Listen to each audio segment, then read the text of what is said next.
All right, we're gonna make some rubies. Hopefully. That's aluminum silicate and green chromium oxide with aluminum strands. Aluminum wool, not steel wool.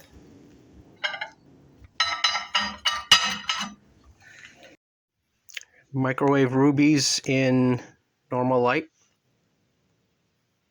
You can see them fluorescing under black light. It's still hot. It's aluminum powder, just 1 or 2%, barely any. Aluminum wool, not steel wool, just little strands, long ones by themselves, and green chrome oxide. Microwave for 20 seconds in a shot glass with a shot glass on top of it. There you go.